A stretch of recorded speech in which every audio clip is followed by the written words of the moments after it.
What specific problem does the proposed method Earliest Disagreement Q-Evaluation, EDQ, aim to solve in the context of sequential decision-making in healthcare and finance? The Earliest Disagreement Q-Evaluation, EDQ method aims to solve the problem of off-policy evaluation in sequential decision-making scenarios where treatment and observation times are irregularly spaced. This method addresses the challenge of estimating causal effects of interventions on treatment timing, which is crucial in contexts like healthcare, where the timing of treatments can significantly impact patient outcomes.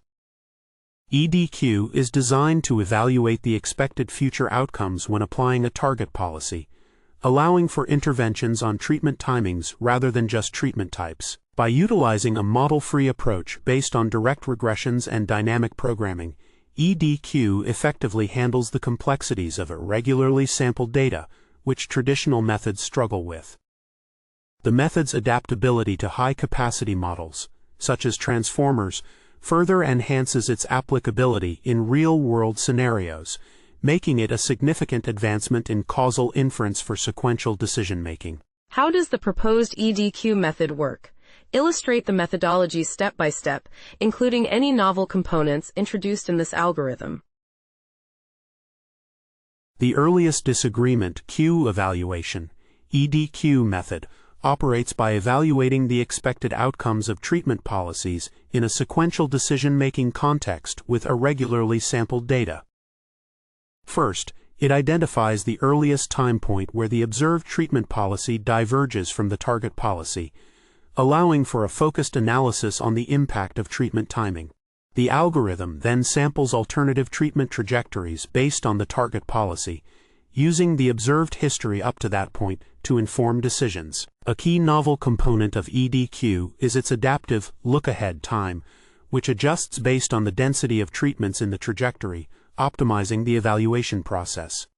Finally, the method employs a regression approach to fit functions that satisfy a self-consistency condition, ensuring that the estimated causal effects align with the underlying treatment dynamics, thus providing accurate estimations of the expected outcomes. Can you provide a simple yet illustrative example to explain how the EDQ algorithm operates, particularly focusing on the earliest disagreement aspect? The Earliest Disagreement Q-Evaluation (EDQ) algorithm operates by identifying the first point in time where the treatment policies being compared diverge, which is referred to as the earliest disagreement. For instance, consider a patient whose treatment is initially governed by an observational policy. As the patient's condition evolves, the EDQ algorithm samples alternative treatment trajectories based on a target policy. It then looks for the earliest time where the target policy would have prescribed a different treatment than the observational policy. By focusing on this point, EDQ can effectively estimate the expected outcomes had the target policy been applied from that moment onward, allowing for a more accurate evaluation of treatment timing without the complications of discretizing time.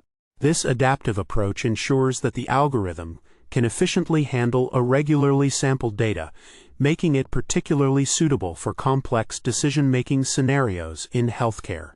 What theoretical or practical benefits does EDQ offer compared to existing methods for off-policy evaluation with irregularly sampled data? EDQ, or Earliest Disagreement Q-Evaluation, offers significant theoretical and practical benefits over existing methods for off-policy evaluation with irregularly sampled data. Theoretically, EDQ eliminates the restrictions faced by traditional methods that struggle with high-dimensional data or static treatments, as it is based on direct regressions and dynamic programming, making it adaptable to flexible architectures like transformers. Practically, EDQ demonstrates superior performance in experimental settings, particularly in time-to-failure prediction and tumor growth simulation tasks, where it outperforms baselines that rely on discretization. Additionally, EDQ's model-free nature allows it to estimate causal effects without requiring a model of the underlying process, which is a common limitation in existing methods.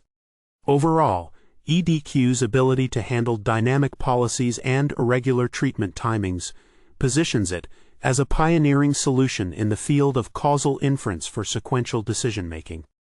What validation methods were employed to test the effectiveness of EDQ, and what datasets or experimental designs were used to demonstrate its efficacy?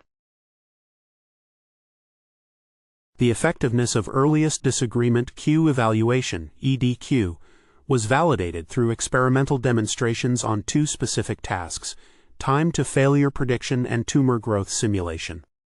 In the time to failure setting, patient vital signs were simulated regularly, with treatments assigned irregularly according to an observational policy, allowing for the evaluation of treatment timing policies on patient outcomes. For the tumor growth simulation, a cancer tumor growth simulator was utilized to assess the effects of various treatment options, including chemotherapy and radiotherapy, under different policies. The results from these experiments showed that EDQ outperformed baseline methods, particularly in scenarios where traditional discretization methods struggled, thus confirming its efficacy in handling irregularly sampled data. Additionally, the experiments involved comparing EDQ's performance against empirical risk minimization ERM and fitted Q-evaluation (FQE), highlighting its advantages in both settings. What were the key results achieved with the EDQ method in the experiments, and how do these results compare to baseline methods like ERM and FQE? What limitations were identified in the method itself? The key results achieved with the Earliest Disagreement Q-Evaluation (EDQ) method in the experiments demonstrated its effectiveness in estimating treatment timing effects, particularly in the time to failure and tumor growth prediction tasks. EDQ outperformed the empirical risk minimizer ERM baseline, especially when interventions were applied, as ERM suffered a significant performance drop under such conditions.